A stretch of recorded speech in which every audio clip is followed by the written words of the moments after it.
Good morning प्रिय विद्यार्थियों। अपन दो बैलों की कथा पढ़ रहे हैं। आज अपन इस चैप्टर को पूरा कंप्लीट करेंगे। अब जो है दो बैलों को उसको बांध दिया था, यहाँ तक अपने पढ़ लिया था।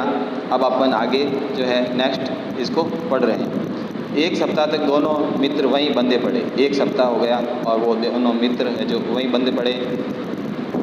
5वें इसका पैराग्राफ है। और किसी ने चारे का एक तृण भी न डाला, एक चारे का एक दिन का भी नहीं डाला। हाँ, एक बार पानी दिखा दिया जाता था, एक बार पानी उनको पिला दिया जाता था। यही उनका आधार था। दोनों इतने दुर्बल हो गए, दोनों क्या हो गए, बिल्कुल कमज़ोर हो गए।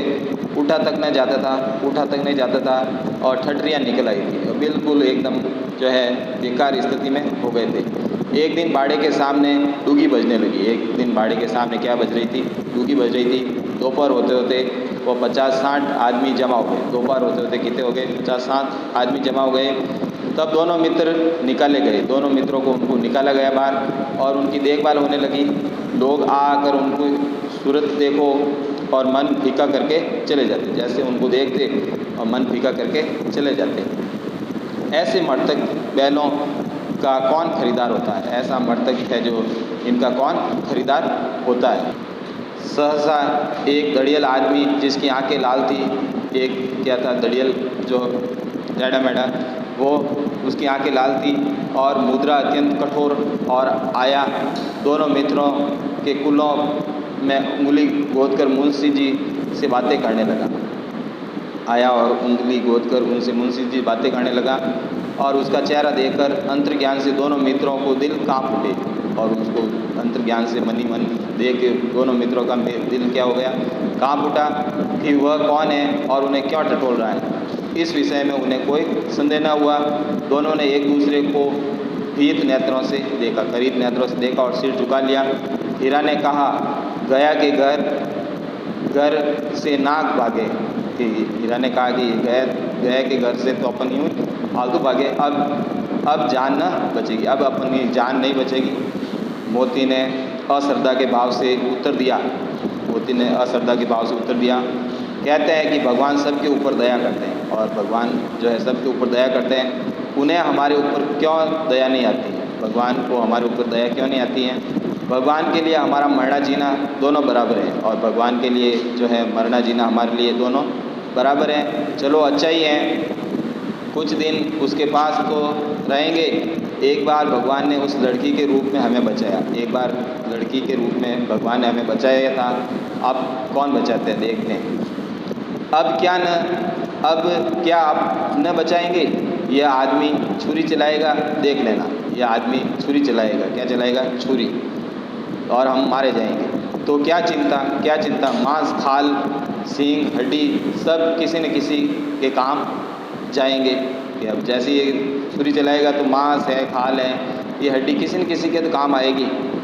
नीलाम हो जाने के बाद दोनों मित्र उस दड़ियल के साथ चले गए।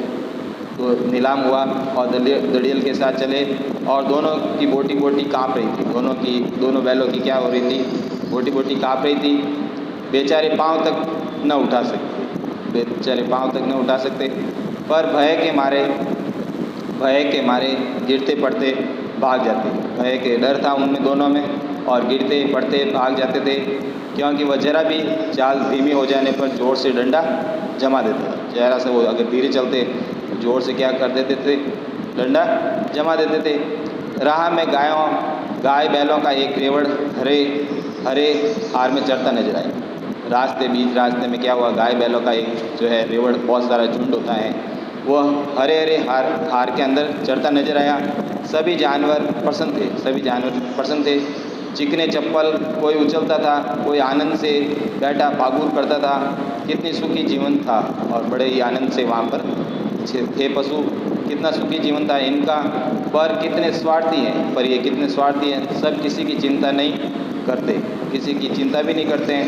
उनके दो भाई बंदिक के हाथ पड़े कैसे दुखी हैं, तो ये बंदे पड़े हुए कैसे दुखी हैं। सहसा दोनों को ऐसा मालूम हुआ, दोनों आपस में ऐसा ही सोच रहे। परिचित राह है, हाँ इसी रास्ते से गया, उन्हें ले गया है। अब ये दोनों परिचित रास्ता था तो उन्होंने कहा कि इसी रास्ते से गया ने लेके गया था, वहीं खेत, वहीं बाग, गांव मिलने लगे हैं। प्रतिक्षण उनकी चाल तेज होने लगी। थोड़ी देर उनकी थोड़ा समझ में आया रास्ता, तो तेज चाल होने लगी और सारी थकान, सारी दुर्बलता गायब हो गई। ये लो, अपना ही हार आ गया है, अपना ही हार आ गया है। हम पर चुलाने आया करते थे, यही कुआं है, अपने को यहाँ लाते थे, यही कुआं है।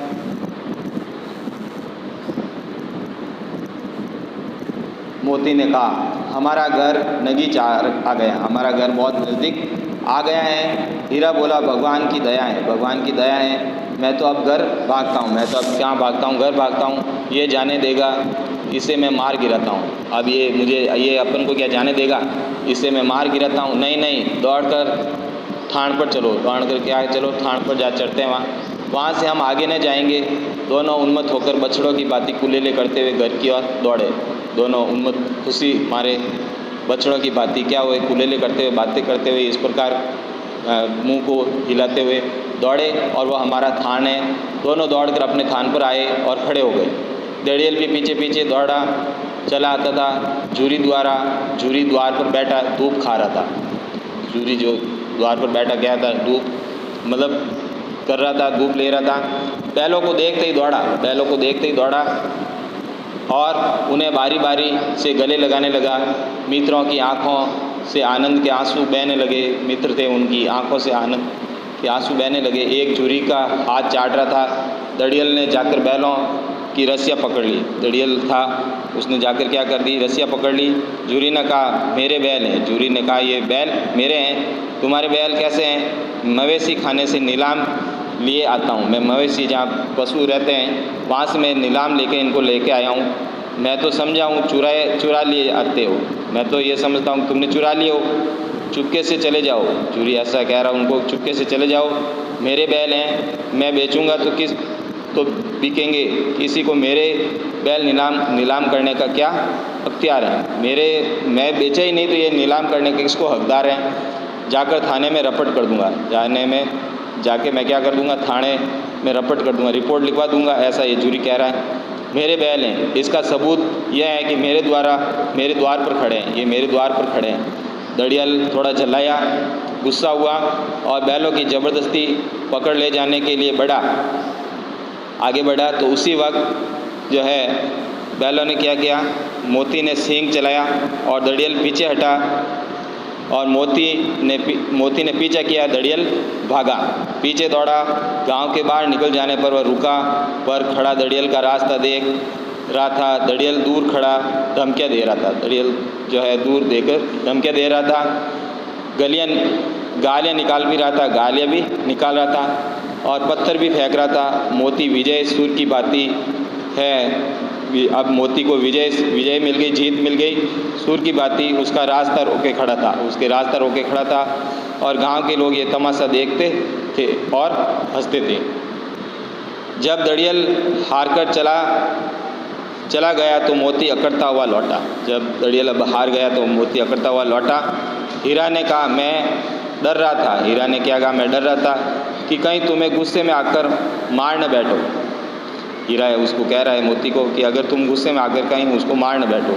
अगर वो मुझे पकड़ता तो मैं बेमारे न छोड़ता। मैं अगर मुझे पकड़ भी लेता तो मैं अब उसको नहीं छोड़ता। अब ना आएगा, अब यह वापस नहीं आएगा तो दूर से ही खबर लूँगा, देखूँ कैसे ले जाता है जो गोली मरवा दे। मर जाऊंगा पर उसके काम तो मैं न आऊँगा।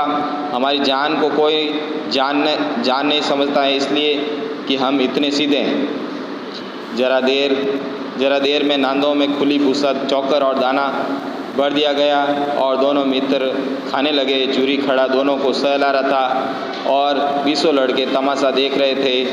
सारे गांव में उत्साह था, मालूम होता था। उसी समय मालकिन ने आकर दोनों के माथे चूम लिए। उनकी मालकिन भी थी, झूरी की पत्नी, उन्होंने भी माथा चूम लिया। अब अपन इस चैप्टर के है जो नेक्स्ट है जो प्रश्न अभ्यास करेंगे। तो प्रिय विद्यार्थियों, पढ़ते रहिए, समझते रहिए। थैंक यू, धन्यवाद।